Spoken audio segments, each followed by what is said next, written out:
ভাইয়া, তোমার কি আমার কথা মনে পড়ে না? তুমি জানো তোমার কথা, ভাবির কথা, আব্বার কথা আমার অনেক মনে পড়ে। এই বাড়িতে ঢুকছো কোন সাহসে? বলছি না এই পরিবারের সাথে তো কোনো সম্পর্ক নাই। এরপর বলার পর আবার কোন উদ্দেশ্য নিয়ে এই বাড়িতে আইছো? হ্যাঁ, বাড়িতে থাকতে আসি না। একজনে কইল যে রূপার আব্বা অসুস্থ। রূপা এই কথাটা শোনার পর থেকে ও আমার লোকে জিদ করতেছে, ওর আব্বারে দেখতে চলে যেতেছি, আর কোনোদিনও আপনাকে বাড়িতে আসুন না। তো যাওয়ার আগে একটা অনুরোধ করে, শেষবারের মতো রূপার আব্বার লোকে একটু দেখা করতে দেন না, কারোর সাথে দেখা হবে না। বেরোইতে বলছি, বেরোবি না, যাওয়ার ব্যবস্থা করবো। ভাইজান, আমার আব্বার লোকে দেখা করতে দিল না, তুমি কও। তুমি মন খারাপ করো না, আমি যেমন হোক তোমার আব্বার লোকে তোমার দেখা করানোর ব্যবস্থা করো। কই গেছিল ভাবিরে নিয়ে? রূপার আব্বা অসুস্থ, রূপা গেছিল তার আব্বার লোকে দেখা করতে, তাই নিয়ে গেছিলাম। কিন্তু ওর ভাই রূপার আব্বারা দেখতে দেয় নাই, ঘাড় ধাক্কা দিয়ে বাইর করে দিচ্ছে। কাজটা কিন্তু তারা ভালো করে নাই। তুই ঠিকই কইছিস। আচ্ছা মানা, তুই একটু কাজ করতে পারবি? তুই একটু রিপারে আমাকে বাড়িতে পৌঁছে দিতে পারবি? গঞ্জে একটা আমার কাম আছে। আচ্ছা ঠিক আছে, তুমি যাও, আমি রূপা ভাবিরে নিয়ে তোমাকে বাড়িতে নিয়ে পৌঁছে দিতেছি। ভাল লাগে না, কি করবো? কই যাবো আমি? এইদিকে গিয়া দেখি তো। কি রূপারে আমাকে বাড়িতে ঠিক মতো দিয়েছিলি না? হ্যাঁ, আমি তো বাড়িতেই পৌঁছে দিছি। এমনকি বইলেও হইছি যে বাড়ি থেকে যাতে না বাইর হয়। কেন, রূপা ভাবি কি বাড়িতে নাই? রূপা তো ঘরে নেই রে, ওরা অনেক খোঁজাখুঁজি করলাম, কারো বাড়িতেও যায় নাই। আল্লাহ জানে কই গেছে, এই যে কত এখন কই চলে গেছে, ওরা আমি কই খুঁজা পাই? সৌজ ভাই, ঘরে তো তালাও দিয়ে যেতে পারো। ঘরে তালা দিয়ে গেলে কি করে জানোস, সব কিছু ভাঙচুর করে চিল্লা পাল্লা করে, এই জন্য ঘরে তালা দিয়ে রেখে যাইতে মন চায় না। এখন যে কই গেছে আল্লাহ জানে, ওরা আমি খুঁজে বার করি। তুই একটু দেখ না, এই সেট একটু দেখিস, আচ্ছা ঠিক আছে। পাইলে আমার বাড়িতে লয়ে যায়। আচ্ছা ঠিক আছে। আমি তোর খেয়াল রাখতে পারি নাই রে। সেদিন যদি আমি কাজে কামে ব্যস্ত না হয়ে পড়তাম, তোর লগে লগে থাকতাম, তাইলে হয়তো তুই আর পুকুরে পড়ে মরতি না। পুকুরেতে মাফ করে দে মা, আমাকে মাফ করে দে। এই জায়গায় আমি তোমার কত জায়গায় খুঁজতেছি, চলো বাড়িতে চলো। না, আমি যাবো না।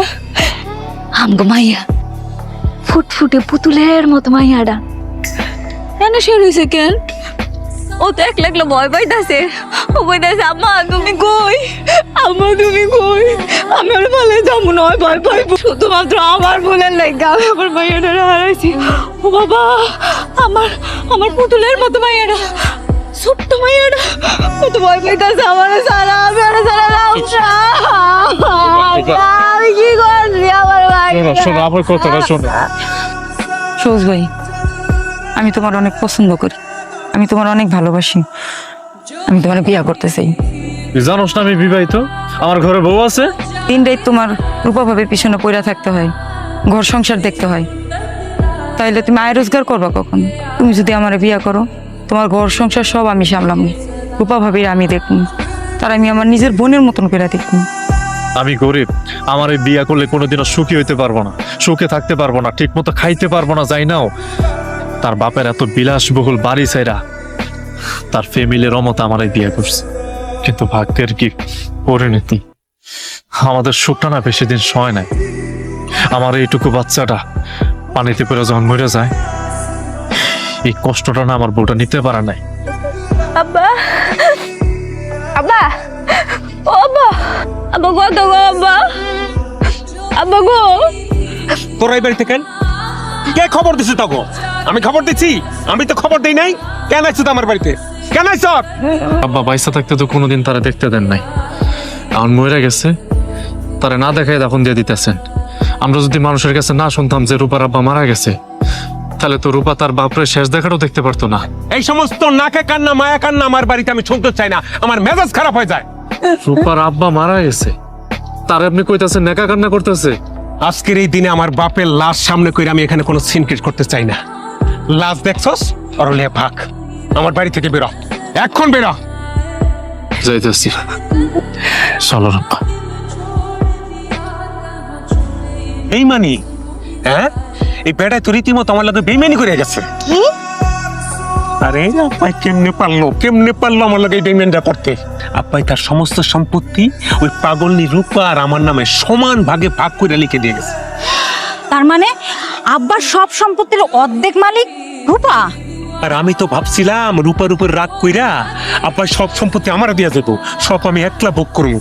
কিন্তু গোপনে গোপনে যে আব্বাই অর্ধেক করে দিয়ে যাইবো, এটা তুমি কল্পনাই করতে পারতেছি না। আচ্ছা সবুজ, আমি যদি মইরা যাই তাহলে আমার মাইয়ার লগে আমার আব্বার লগে আমার দেখা হইব না?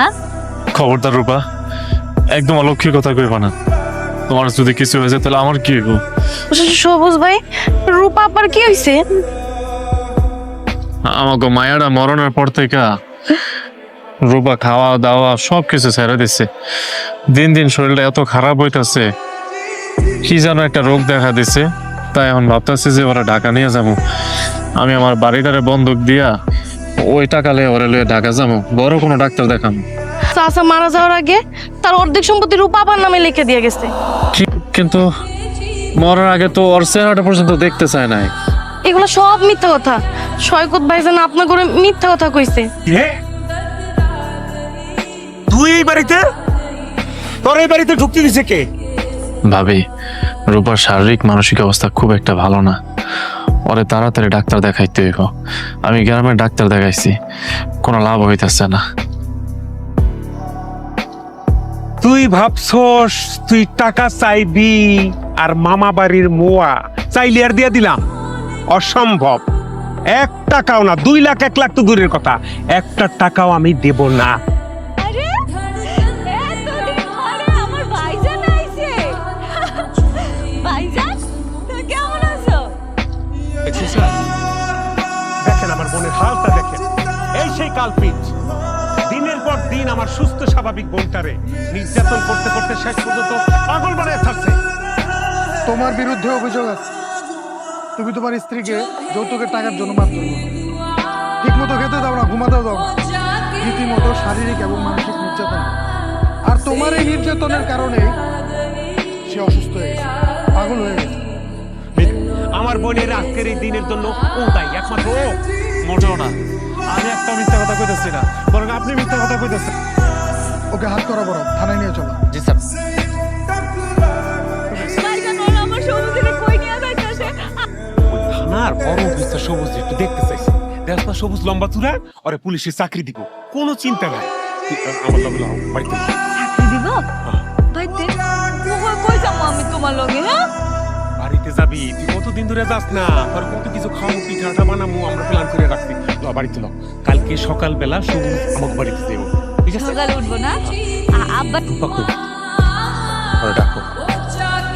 তোর ঘরে, তার আগে আমার ঘরে। এই রান্না ঘরে এই রোস্টের ভিতরে কি মিশাইলা? আমি রোস্টের মধ্যে বিষ মিশিয়ে দিছি। ও নিজেই যদি দুনিয়ায় না থাকে তাহলে সম্পত্তির ভাগ আর কে চায়? এই যে তোমার জন্য পোলাও রান্না করছি।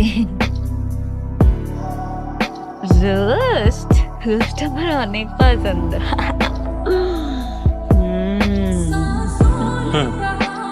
খা, এত পেট ভইরা খাবি। হ্যাঁ, খা।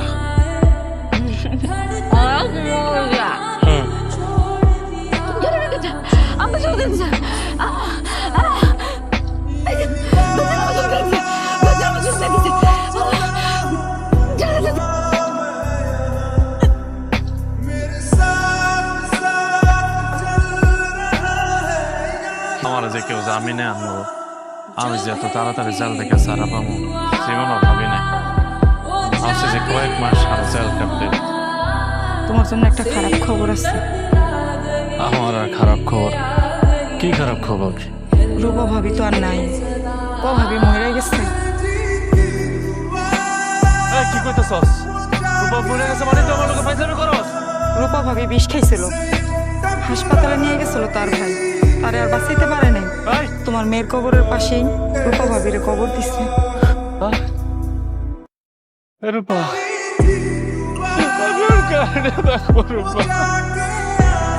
তুমি তোমার বোনের মারার জন্য বিষ খাওয়াইলা, আবার তুমি নিয়ে হসপিটালে ভর্তি করলা।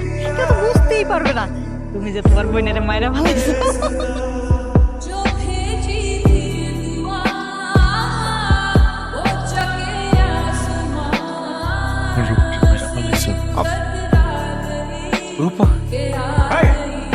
কিসের রূপারা আমি মারতে যাবো কেন? তাও মিথ্যা কথা বলবি না, একদম চোখ দেখতেছিস। যা কি করবি কর যা।